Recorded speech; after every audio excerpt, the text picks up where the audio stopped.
If you look around you today, if you look at mankind, we can agree that there are both the righteous and the wicked. And it is in these days when we have to become more consciously aware of what is going on around us. Now that doesn't mean that you go and tune into more news. What it means is that you recognize and accept that in your own world, yes, things are changing. Not just with the planet, but with people. We are all going to reach a point where many things are going to be revealed to us, and that is one of the reasons why I want to talk about the Book of Enoch. It's a good example of how what people thought what they knew may be incorrect or inaccurate, but only because of information that may have been omitted in certain text. You see, context is very important with any of these ancient texts. You need to have a good read-through of the entire material, not to mention the duplicate texts found around the world. For example, think about what is common knowledge concerning Adam and Eve. Let me tell you folks, a lot went on in that garden. There's a lot more context to the story, and you only realize that when you look into these other texts. Nowhere in the Bible does it say, read only the Bible and that's it. Some people say that. Oh, there's a lot to discuss. So let's get into the Book of Enoch and talk about what you need to know.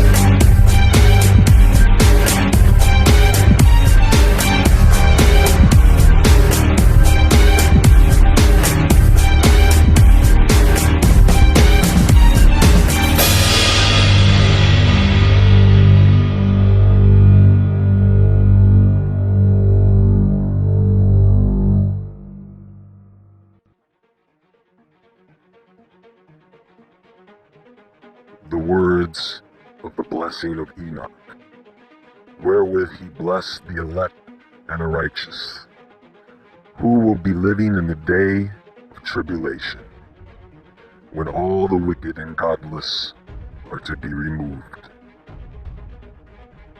So we're going to talk about the fallen angels a bit here, because this is an important issue that I have addressed several times, and I really want this to sink in. A lot of confusion about these things comes from the fact that these beings go by different identities, very hard to track. And that is where we look at these ancient texts and recognize who is who in the context given. Now, one of the things we have to keep in mind is that there's the Bible, and then there is Christian mythology. Because the Book of Enoch is not commonly considered canon in many parts of the world, it is considered Christian mythology, and within that mythology, we have some names of angels who fell. See, without this context that was intended to go along with the text of the Bible, there's difficulty understanding who is who. For example, who was the angel that led the other angels to go to earth and take the daughters of men? It wasn't Satan the devil. Shemyaza, good guess, close but not quite. It was Jaquan, and Asbiel, and Gadriel. You know what? I'm telling you, these names are tricky. They appear, disappear, you don't know who's doing what. No joke. Go do some research on gods and fallen angels, and I mean some deep research. You will see names you never heard of. Depending on the translation, it is very difficult to keep up. And understand, this is a bit different from the angel commonly known as Lucifer and his rebellion. Lucifer challenged God in that he could get men to worship him instead. What these angels did was an act of lust and sabotage as well. They just said, freak it.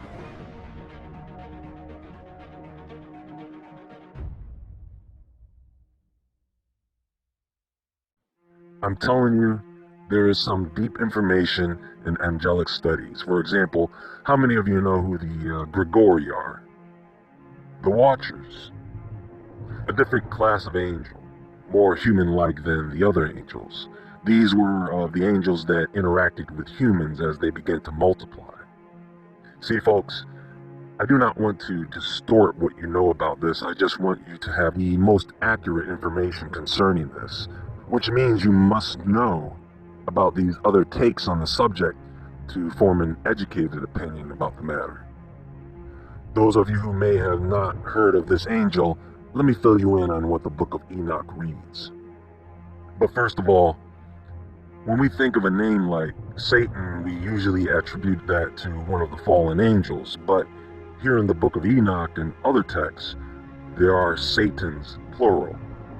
It is not one fallen angel, but a small group of 5. Listen, chapter 69 reads, "The names and functions of the fallen angels and Satan's, the secret oath." Let me just give you a bit of context before I show you what it says.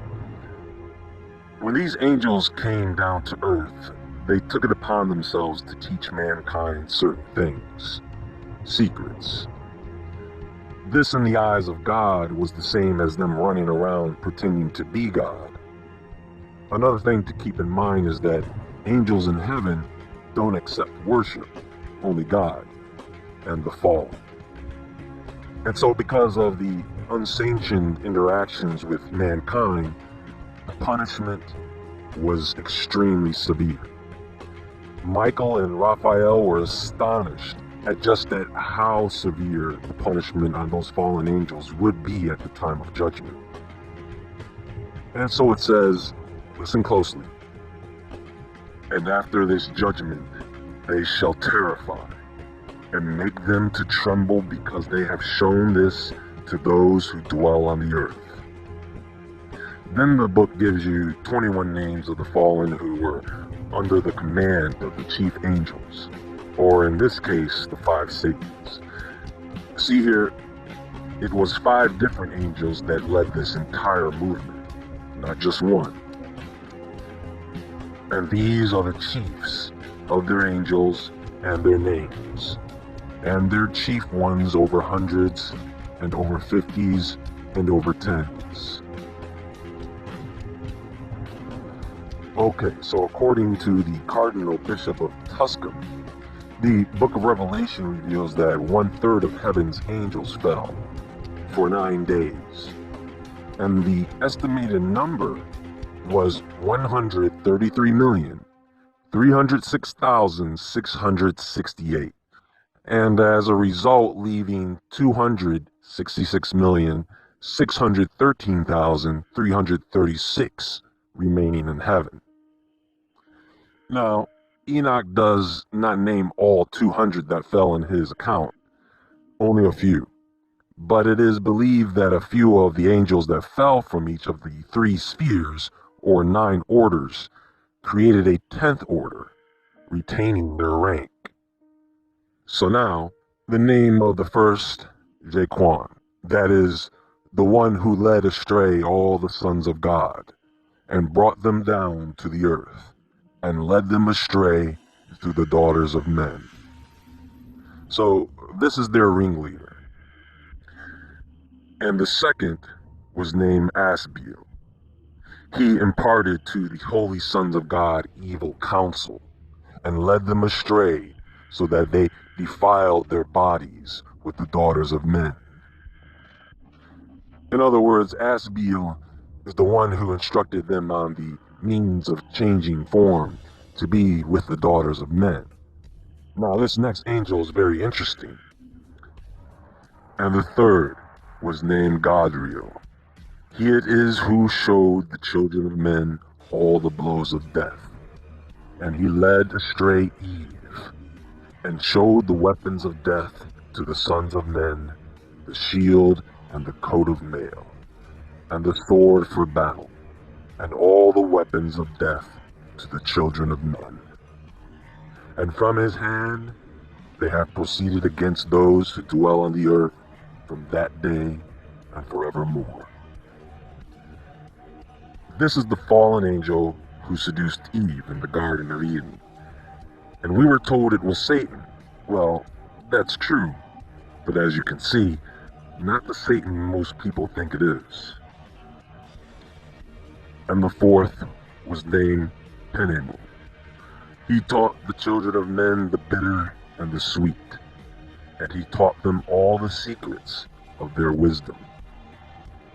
And he instructed mankind in writing with ink and paper, and thereby many sinned from eternity to eternity and until this day. For men were not created for such a purpose, to give confirmation to their good faith with pen and ink. Now, this is found to be particularly interesting because here it claims that the fallen angels were the ones that taught man how to write, how to record and document, which is something that I guess God did not intend for us to do in the beginning.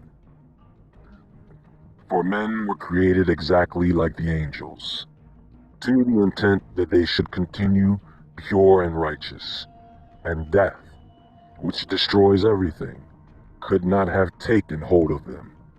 But through this their knowledge they are perishing, and through this power it is consuming me. And the fifth was named Kasdea. This is he who showed the children of men all the wicked smitings of spirits and demons, and the smitings of the embryo in the womb, that it may pass away, and the smitings of the soul, the bites of the serpent, and the smitings which befall through the noontide heat, the son of the serpent, named Tobiah. And this is the angel that taught men how to slay demons and spirits. He also taught men abortion. So let me just try and paint a picture for you. Just an overview of the angelic population, just to gain a better understanding of who is who. Now, an angel by several definitions is a spiritual being acting as an agent or messenger for the supreme being, God. We are not sure exactly how many of them are, but many believe and estimate the population of angelic beings to be in the hundreds of millions, as I've stated before. So, there is a hierarchy. Within this hierarchy, also known as the 9 choirs or orders of angels, there are 3 spheres of angels, and each sphere contains ranks and classes for each type of angel. In the first sphere, there are the seraphim, the cherubim, and the thrones. In the second sphere, there are the dominions or lordships, virtues or strongholds, and power or authorities. And in the third sphere, there are the principalities or rulers, archangels, and angels. And then there is Metatron, who is supposedly Enoch, in a class by himself, and the only angel sanctioned to sit at the side of God as his scribe. So, in this hierarchy is the first sphere, and these are the holy servants or attendants of God, the most holiest and oldest of the angels. They are the caretakers of God's throne and spend their time praising him. The seraphim or burning ones, they are the fiery angels with 6 wings, 2 covering their face and 2 covering their legs. The other 2 are for flying. Now in Christian angelology, the Archangel Michael, who is also of the seraphim, and also known as Michael, many believe is the first angel or heavenly being next to God, and is the angel who descended to earth to become the man we know as Jesus. Keep in mind, the other angels that fell changed their form to human, then procreated with human women to produce giants. Jesus, on the other hand, was a planted spirit and was born in the flesh. So his transition was a little different, and it was sanctioned, meaning it was allowed. You see, the angels, us, animals, plants, we are all sanctioned beings. The hybrid offspring of the fallen angels, not sanctioned. Anything cloned, not a sanctioned being or soul, should I say. Lucifer is also of the seraphim class, as well as Gabriel, Raphael, Uriel. There are quite a few in this class, and I mean several other angels. Of the fallen angels, there were, of course, Lucifer, Satan, Leviathan, and Belial, Abaddon or Apollyon. There are the cherubim, who guard the path to the tree of life in God's throne. They have 4 faces, and one of a man, one of a lion, one of an ox, and one of an eagle. They have 4 feet and the hooves of an ox, with a lion's body. Of the fallen cherubim were Azazel, who is also of the seraphim, Beelzebub, and a few others. Then there are the thrones, also described as the fiery wheels of God's throne, also known as the Ophanim. They are identified as color-changing spheres with many eyes.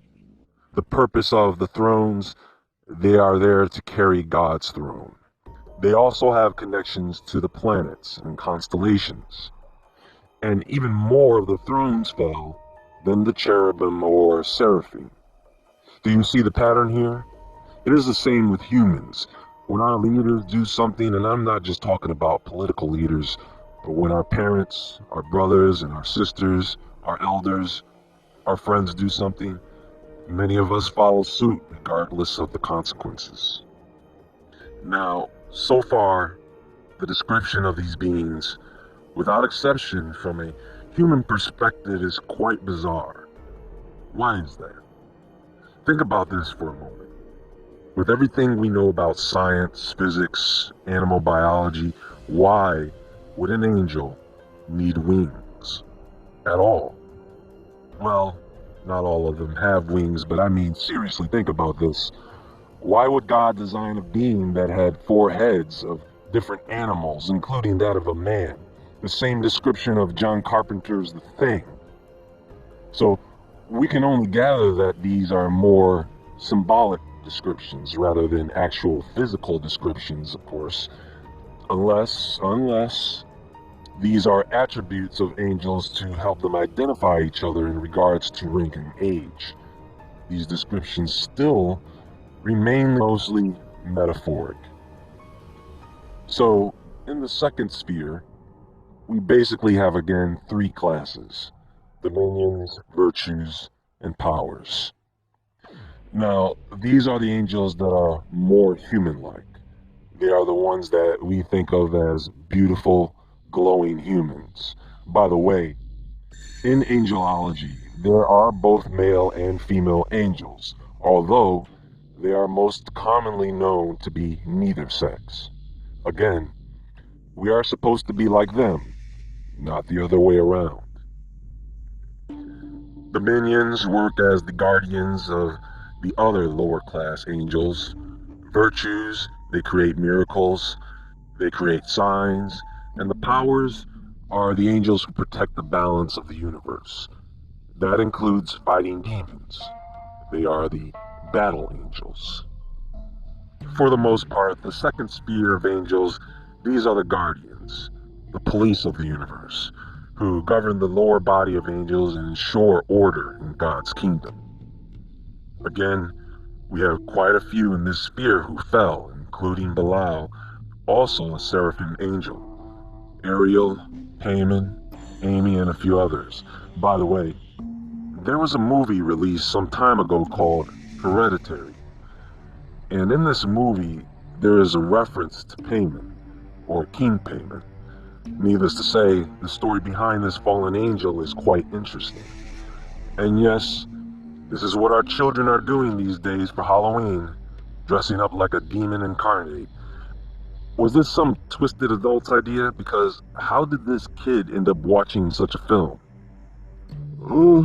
What's wrong with dressing like a demon on Halloween? You moron. Now, the third sphere, these are the angels that interact with humans. These are the ones that send messages and are ultimately responsible for guiding mankind. Remember, God doesn't do anything directly. He speaks it and it is so. And the angels make certain that it is so. In this sphere, you have principalities who are really the closest human guiding angels, the most influential, especially when it comes to blessings and music and art. Then there are archangels, which is not to be confused with the 7 archangels: Michael, Gabriel, Raphael, Uriel, Raguel, Remiel, and Sariel. The lowercase a archangels are just above regular angels, the lowest and youngest class, mostly made up of guardian angels, closely guiding and watching over humans. Dagon, Moloch, Arakiel, and Asbiel are of a few in the sphere that fell that you may have heard of. So, according to the Book of Enoch, the Bible, and a few other doctrines, we have the 200 that fell with Samyaza and Jaquan, and the 1/3 that fell with Lucifer, which could have been well over 130 million angels. The majority of them being of the lower or youngest of the angels, in class and age. And just like human children, they can do wrong. However, when it comes to angels, there are no mistakes. All the angels, every single last one, knew of a guaranteed consequence to their actions. Not, oh, I might be banished to hell or destroyed forever. No, they knew what was going to happen to them 100%. You know, one thing I do firmly believe is that man was created by a superior intelligence far beyond our understanding. I did a video on Sumerian mythology and human origins, and the stories, the hierarchy of these entities, seems very similar. There is no other being on the planet, no plant, no animal, that is as intelligent as human beings. Not one of them even come close.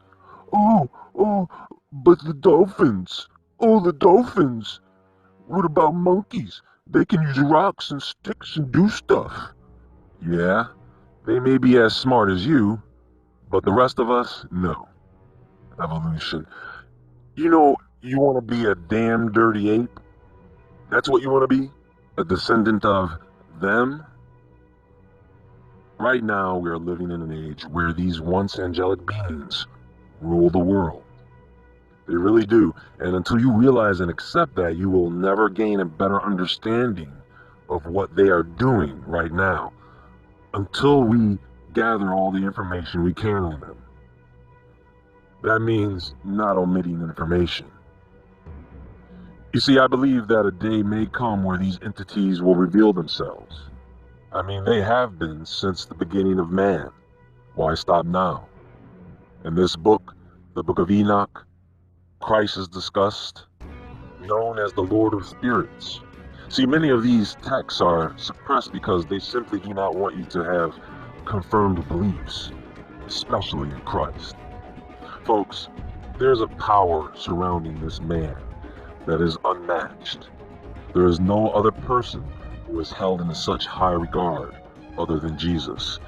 In the Bible, the Book of Enoch, the Quran, the list goes on. And if we follow any of these angels, then it should be him. They surround us. They live with us. And the longer we take to gather and propagate the truth, the easier it is for them to take us down with them. The last days are upon us.